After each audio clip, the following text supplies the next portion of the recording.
Rob, Neil, thank you so much for stopping by. It's Orlando, it's Florida, it's beautiful. Magnificent. What's not beautiful, however, is this idea that some people have that consistency can come from keeping the club face square to the arc through the hitting area. Help me. It might be okay for putting where the club head only moves through a very, very small distance. Right.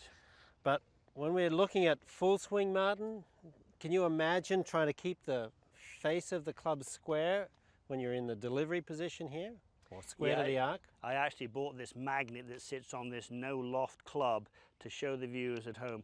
That would be truly square. Square would be 90 degrees, Yes. wouldn't it? Yep. This would be square. Rob, how's this going to work?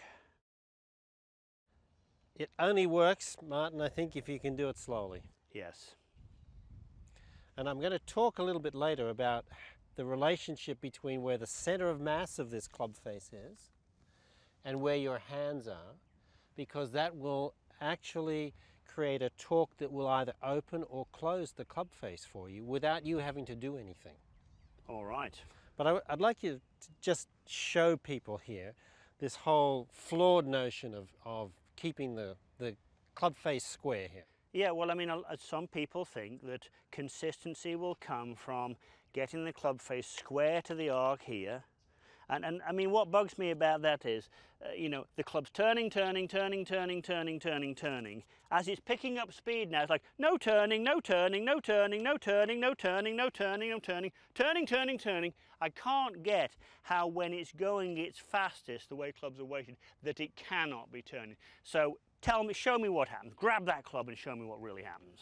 So what happens is you're going up to the top and then you come back down again, and the club face is going to be, if you want to call it open here, do it, or square to the, I don't know, square to the ground. Is that what you would call that? As a I mean, I just think toe up? Toe up. Right. I mean, I don't use square, I call it toe up. Toe up. And then through the next part of the swing, this thing is going to close and then eventually continue to rotate as you go through, right? Right. So, but let's have a look at some of the physics that's going on here. So go to that delivery position there. Right.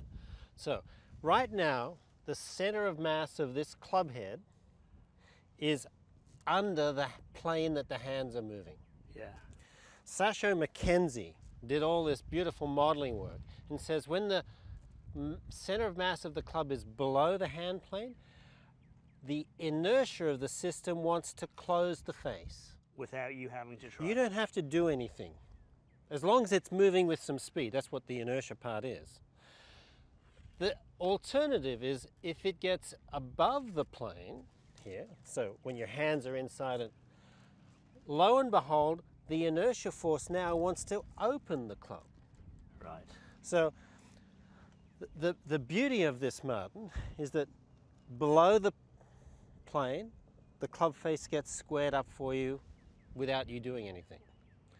The downside is that if you get the club head outside, man, it's going to do everything it possibly can to open the face up. And that's typical of what you would see with the guy who's over the top. He's going this way because of the inertia that he's generated down in the club head, wanting to open the face up and him not wanting to drive the club head into the ground. I think that's fascinating, you see. So, I mean, most of the people who would be watching School of Golf, most of the people who play, they fight the ball going to the right, they fight leaving the face open. And I think because of that, a lot of them try and close the club face early. Probably a bad thing to do. Absolutely, yeah. It's all about the relationship of your hands and where the center of the club. So they've got to get to this position here so that then this happens as a consequence. Almost automatically. Yeah. In fact, the torques are so large that you don't have enough strength in your forearms to resist them. So that's really good. Let's do a little drill here that the golfers, because that'll be fine, Rob, that the golfers could take away and do something with. So, small movements. Mm-hmm. Up to here, feel like the club drops inside. So now the the club head is going to be moving below the plane that the hands are moving on. But Rob, I thought you had to keep the club in front of you. That's the disaster. So it's got to be soft up here, let it drop a little bit, and then it will square up. Do you know that I mean, the very intent to do that makes me feel good sort of body action too. So as so often you've instructed me and helped me in skill development, little swings, soft little swings. I mean, I almost feel like a baby Jim Furyk that way. Yeah, you don't want to exaggerate it as much as Mr. Furyk or Nick Thompson might do. But something like this, and you see that ball went just about absolutely straight, and I didn't have any intent to square it up.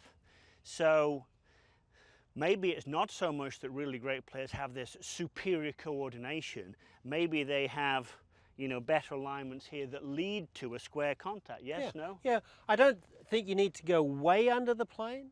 It just needs to be a little bit, and that will... I almost feel as if there was a post there. I almost feel as if I might be going round a post one side and just round it the other. Perfect. So a little short. I feel very soft in the wrists. And again, that's amazing. That's putting a tiny little draw on a little chip shot with a 6-iron without me feeling that I put any roll in that club face at all. Yeah. And the faster that you do this, the more the club face wants to rotate closed. I must just throw one thing out here so that people don't, not everybody would need that. And just, I mean, that's very interesting. Just interestingly enough for me, Matt Kuchar, who's a wonderful player, I know that the thing that Matt Kuchar and his coach Chris O'Connell work on, the feel is, it may not be the reality, but the feel is that Matt tries to get the club outside his hands with his face shut. That's his practice swing. And I now understand what he's doing there. That's actually a move that if he gets even close to it is going to actually lead to the club face opening. He's closed here, but it's going to be opening, and therefore he gets rid of that wretched hook that he can't stand. Yes. Fascinating. So inertia can square the club face. Inertia being, where is that club face relative to your hands at about hip height on the downswing? Rob, thank you so much. Golfers should hit it straighter because of that.